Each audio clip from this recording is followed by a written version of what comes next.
کہ علم جو حاصل کرتے ہیں نا، علم ہم کیا کرتے ہیں، کتاب سامنے رکھتے ہیں، یہ نحو پڑھ لیا، بولے ہم کو نحو کا علم آ گیا، یہ صرف پڑھ لیا، یہ صرف کا علم آ گیا، یہ نماز کے چیپٹرز پڑھ لیے، یہ نماز کا علم آ گیا۔ نہیں، نماز کا علم ایسا نہیں آتا، روزے کا علم ایسا نہیں آتا۔ یاد رکھو علم کے 3 ڈائمنشنز ہیں، 3 کونے ہیں، جیسا مسجد کے 4 کونے ہیں نا، 4 کونے پہ 4 پلر لگائیں گے تو ٹھہرے گا نا، اس کے بغیر نہیں ٹھہرے گا۔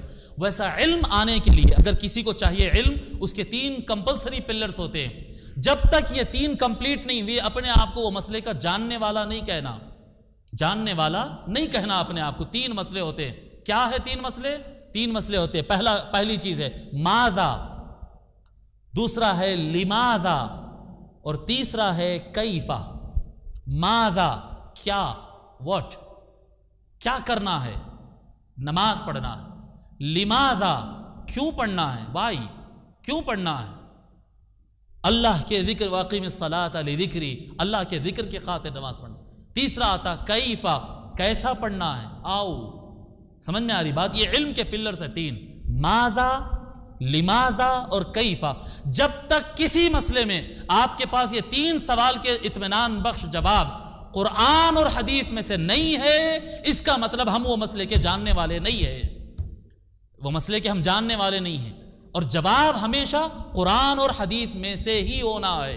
یعنی علم دین تب کہا جائے گا اقوال صحابہ، اقوال تابعین، اقوال ائمہ، علماء کے اقوال، یہ سارے اقوال تائید دیتے ہیں، قوت دیتے ہیں، دلیل نہیں بنتے ہیں۔ یاد رکھے، دلیل کہتے ہی ہیں صرف قرآن کو اور حدیث کو، بس۔ دین اسلام کے اندر دلیل انہی کو کہا جاتا ہے۔ فلاں ولی نے کہا، فلاں امام نے کہا، فلاں مجدد نے کہا، امام اعظم ابو حنیفہ نے کہا، امام شافعی نے کہا، بانی جامع نظامیہ نے کہا، اعلیٰ حضرت نے کہا، جی امام شافعی نے کہا، حضرت کیا کہتے ہیں ابو ہریرہ نے کہا، عبداللہ ابن مسعود نے کہا۔ یہ سارے قوت دیتے ہیں، یہ سارے چیزیں طاقت دیتے ہیں آپ کے علم کو۔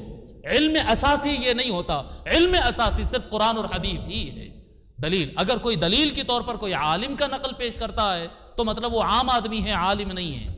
عالم کے لیے قرآن اور حدیث سے مسئلہ جاننا، سارے اقوال ائمہ ضرور پڑھنا، لیکن آپ کو معلوم رہنا کہ یہ چیز قرآن اور حدیث میں کہاں ہے۔ اور کیا معلوم رہنا؟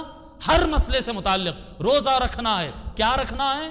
پہلے کیا روزہ رکھنا ہے، کیوں رکھنا ہے، تقوی کے لیے، کیسا رکھنا ہے، فجر سے لے کے مغرب تک رکھنا ہے۔ سمجھ میں آ رہی بات؟